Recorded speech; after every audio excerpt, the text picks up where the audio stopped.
Start பண்ணலாமா? 1 2 3.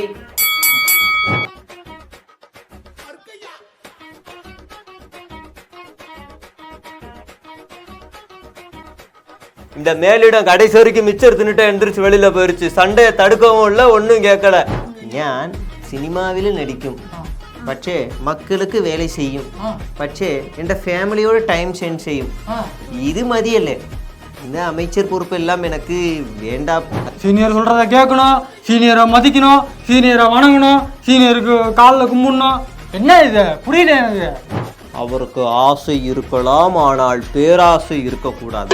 பேராசைப்பட்டால் நடுத்தெருவில் முச்சந்திகள் நிற்போம். நான் ராஜினாமா செய்யுமா? மத்திய அமைச்சர் ராஜினாமா செய்யணும்னு சொன்னா ஆளு ஒரு பக்கா பிராந்தானு.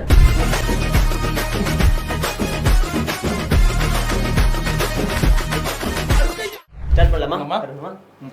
1 2 3.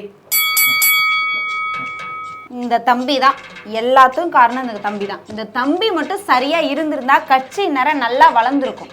அக்கா நீங்க இந்த மாதிரி பேசாதீங்கக்கா, இந்த மாதிரி பேசாதீங்க. நீங்க நான் கட்சிக்கு வந்ததுக்கு அப்புறம் தான் நிறைய பேர் கட்சிக்குள்ள வந்தாங்க. கட்சி நல்ல சிறப்பா நடந்துகிட்டு இருக்கு. யாரு ரவுடி பசங்களா? ஃபுல்லா ரவுடி பசங்களா சேர்த்து வச்சிருக்கே தம்பி. அப்படியா? ரவுடி பசங்களை சேர்க்கலாம், சேர்க்கிறோமா இல்லையா? அதுதான் பேச்சு. இங்க பாரு தம்பி, அவர் இருந்தாரு, அவர் தலைவரா இருந்தப்போ 4 எம்எல்ஏவை கொடுத்துட்டு போனாரு. நீ என்ன பண்ண தம்பி? ஐயா நீங்க அடுத்து வந்தீங்களா? நீங்க எடுத்து வந்தீங்களா? எதுவும் பண்ணல. அப்புறம் தம்பி நான் எதுவும் பண்ணலனாலும் சிறப்பா செயல்பட்டதுனாலதான் 2 மாநிலத்தோட ஆளுநர் பதவி எனக்கு கொடுத்துருக்காங்க. சும்மா போல. அப்ப அங்கே இருங்க. அப்ப ஏங்க இங்க வரீங்க? அங்கே இருக்க வேண்டியதுதானே தம்பி? எனக்கும் அமைச்சர் ஆகணும்னா ஆசை இருக்காதா? மத்திய அமைச்சருக்கு. அப்புறம் எங்களுக்கு மட்டும் மேல போகணும்னு ஆசை இருக்காதா?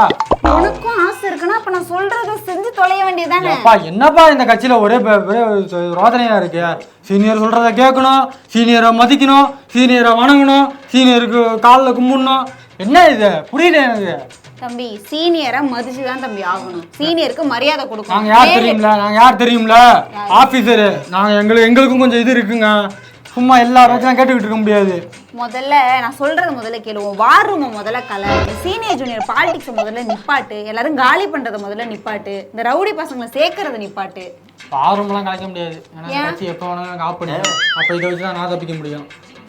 சும்மா பேசாதீங்கக்கா. நானும் இந்த கட்சிக்காக அவ்வளோ இது பண்ணியிருக்கேன். நான் சும்மா இருக்கேன். கூப்பிட்றேன்.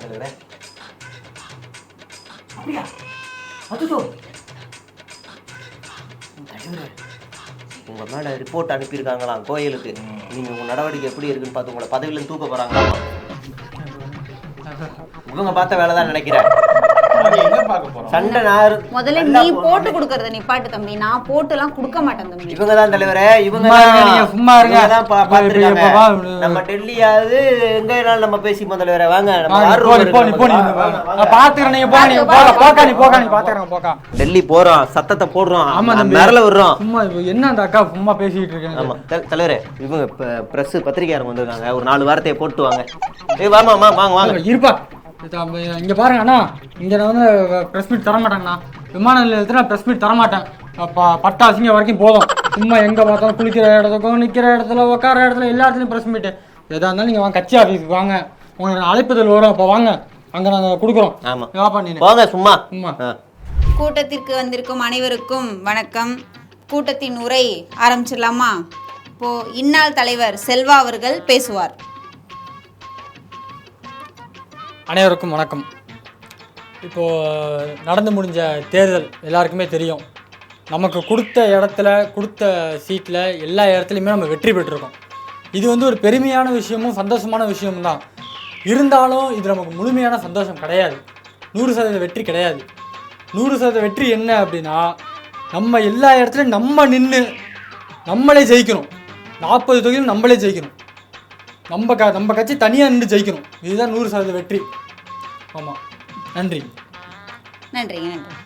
இப்போது முன்னாள் தலைவர் ஈரோடு எம்எல்ஏ ஈவி பேசுவார். அதாவது இப்போது இருக்கக்கூடிய காலங்களில் அவர் பேசினார். அதாவது மாநில தலைவர் பேசினார். அவருக்கு ஆசை இருக்கலாம், ஆனால் பேராசை இருக்கக்கூடாது. பேராசைப்பட்டால் நடுத்தெருவில் முச்சந்திகள் நிற்போம். இன்று நாம் கொடுத்த சீட்டுகளில் வெற்றி பெற்று இருக்கிறோம் என்றால் அதற்கு காரணம் சூரியன் கட்சி, நம்ம ஸ்டாலின் அவர்கள்தான். அதில் எந்த மாற்று கருத்தும் இல்லை. இடைத்தேர்தலில் நான் வெற்றி பெற்றதற்கு காரணம் பணப்பட்டுவது அவர்கள் மட்டும்தான் காரணம். அவர்கள் தயவில்லாமல் நம்மளால் வாழவே முடியாது என்பதில் நான் கூறுகிறேன். அதனால் தயவு வேண்டாம், அப்படி இப்படின்னு பேச்செல்லாம் நிப்பாட்டுங்க முதல்ல கூட்டத்தில். அது தேவையில்லாத பேச்சு, தேவையில்லாத விமர்சனங்களை உருவாக்கும். நன்றி நன்றி சார். அதாவது இது வந்து எப்படின்னா, அண்ணனுக்கு வந்து எப்போதுமே ஓப்பனாக பேசி தான் பழக்கம். மனசில் எதுவும் வச்சுக்க மாட்டாப்புல, எதாக இருந்தாலும் ஓப்பனாக டக்குன்னு சொல்லிடுவாப்புல. ஏன்னா முன்னாடி வந்து அந்த இலக்கட்சி அம்மா இருந்தாங்கள்ல, அவங்கள கூட இப்படி தானே ஓப்பனாக விமர்சனம் பண்ணார். அதனால் அண்ணனுக்கு ஓப்பனாக பேசி தான் பழக்கம். புரியுதுங்களா? தேவையில்லாமல் வேண்டாவாதம் இதெல்லாம் பண்ண வேண்டாம். நான் சிறைக்கு சென்ற அனுபவத்தை இங்கே பேசணும்னு அவசியமா? நான் ஓப்பனாக பேசுவேன், தேவையில்லாத வார்த்தையை விடுவேன். இப்போ இது தேவையா? இதெல்லாம் எதுக்கு? நான் ஆணித்தரமாக கூறுகிறேன், அடுத்து வர 26லும் சூரியன் தயவில் தான் நாம் இருக்க முடியும். அவர்கள் இல்லாமல் கஞ்சி கூட குடிக்க முடியாது. நம்ம வந்து அவங்களே நம்பிக்கிட்டு இருக்கிறதுங்கிறது சரி வராதுன்ற. நான் தனியாக நம்ம நிற்போம், தொகுதி வாரியாக, வார்டு வாரியாக, மாநில வாரியாக தனித்தனியாக ஆளை நிறுத்தி நம்ம ஜெயிக்க வைப்போங்க. ஜெயிப்போம், 40 தொகுதி நம்ம ஜெயிக்கிறோம். எப்படி ஒரு கவுன்சிலருக்கு ஜெயிச்சுட்டு சேர்மான் கேட்பீங்களா? வெக்கமாக இல்லையா உங்களுக்கெல்லாம்? என்னதான் நினைச்சிட்டு இருக்கீங்க நீங்க? ஒரு ரயில் மறியலுக்கு தலைமையில கொண்டு போய் ஒரு ரயில் மறியல் பண்ணுங்கன்னா 4 பேரை கூப்பிட்டு போய் ரயில் மறியல் பண்றாங்க. அதுக்கு தான் சொல்றேன், 4:40 ஆக்குறதுக்கு நீங்க வந்து சூரியன் கட்சி தொண்டர்களையும் கூப்பிடுங்க, ஒற்றுமையாக இருப்போம்.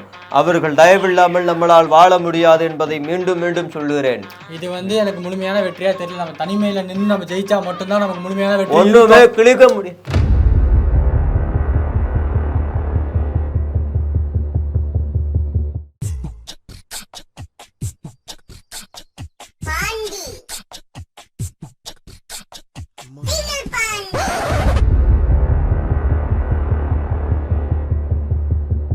இந்த மேலிடம் கடைசி வரைக்கும் மிச்சர் தின்னுட்டு எந்திரிச்சு வெளியில போயிருச்சு. சண்டையை தடுக்கவும் இல்லை, ஒன்றும் கேட்கல. தண்ணி குடிக்க போயிருக்கு, கேக்கையும் முழுசா தின்றுச்சு, பாதி கூட வைக்கல. நம்ம தண்ணி குடிப்போம் வாங்க. சேட்டா வணக்கம். கேரளாவில் செம்ம பெரிய வெற்றி. நீ வேற அமைச்சர் பதவி வேற கொடுத்துட்டாங்க. நீங்கள் அதெல்லாம் எனக்கு வேணாம், நான் ராஜினாமா பண்ணுறேன்லாம் சொல்லியிருக்கீங்க. என்னது? ഞാൻ മനസ്സിൽ என்ன நினைக்கிறேன்னா, எனக்கு இந்த அமைச்சர் பொறுப்பெல்லாம் வேண்டாம். ഞാൻ வந்து ജനങ്ങൾക്കാக சேவை செய்ய வந்திருக்கான். எனக்கு ഇതിൽ ഇഷ്ടമില്ല. ഞാൻ സിനിമാവിൽ നടിക്കും, പക്ഷേ മക്കൾക്ക് വേല ചെയ്യും, പക്ഷേ എൻ്റെ ഫാമിലിയോട് ടൈം സ്പെൻഡ് ചെയ്യും. ഇത് മതിയല്ലേ? இந்த அமைச்சர் பொறுப்பெல்லாம் எனக்கு வேண்டாம், அது எனக்கு இல்லை. പിന്നെ 3 தேர்தலில் டெபாசிட்டு தோற்று போய் இப்போ ஜெயிச்சு போய், அதனால என்ன இதிலே இருக்கலான்னு முடிவு செய்திருக்கு. கூடிய சீக்கிரம் அவங்களே என்ன அமைச்சர்லேருந்து தூக்கிட்டா சந்தோஷம். இல்லை நானே ராஜினாமா பண்ணால் நல்லாயிருக்கும். இப்போ அமைச்சர் பதவி வேணான்றீங்களா? வேண்டாம், எனக்கு இதில் நான் தெளிவாயிட்டு இருக்குது, என்னோட ஸ்டேட்மெண்ட் கிளியர் ஆகிட்டு இருக்குது. எனக்கு இது வேண்டாம். கேரளாவிலிருந்து ஒரு மினிஸ்டர் வேண்டாம், அது ஞானல்ல. एक मिनट, ஒரு நிமிஷம். ஜி டெல்லியிலேருந்து போகிறது. டெல்லி எந்த ஜி சுகமானோ? சரி, okay okay G, okay. Next question. அவ்வளோதான் இல்லை, ஃபர்ஸ்ட் கொஸ்டின் மறுபடியும் அவ்வளோதான். ஃபர்ஸ்ட் ஒரு கொஸ்டின் கேட்டேன் இல்லை சேச்சி, அந்த கொஸ்டின் மீண்டும் கேளு. அது வந்து அமைச்சர் பதவி கொடுத்துருக்காங்க, நீங்கள் வேணான்னு சொல்லியிருக்கீங்க, ராஜினாமா பண்ணிடுவீங்களா அப்படின்னு சொல்லி. எந்த பிராண்ட் அது சொல்லியது? ஏதாவது ஒரு ஆள் அப்படி சொல்லுமா? இந்த பட்டியடா அது பேசியது? ഞാൻ ராஜினாமா செய்யுமா? மத்திய அமைச்சரை ராஜினாமா செய்யணும்னு சொன்னால் ஆள் வந்து ஒரு பக்கா பிராந்தானு. ഞാൻ ഇതിലെ மக்கள் சேவை செய்யான். മനസ്സിലായോ? വരട്ടെ?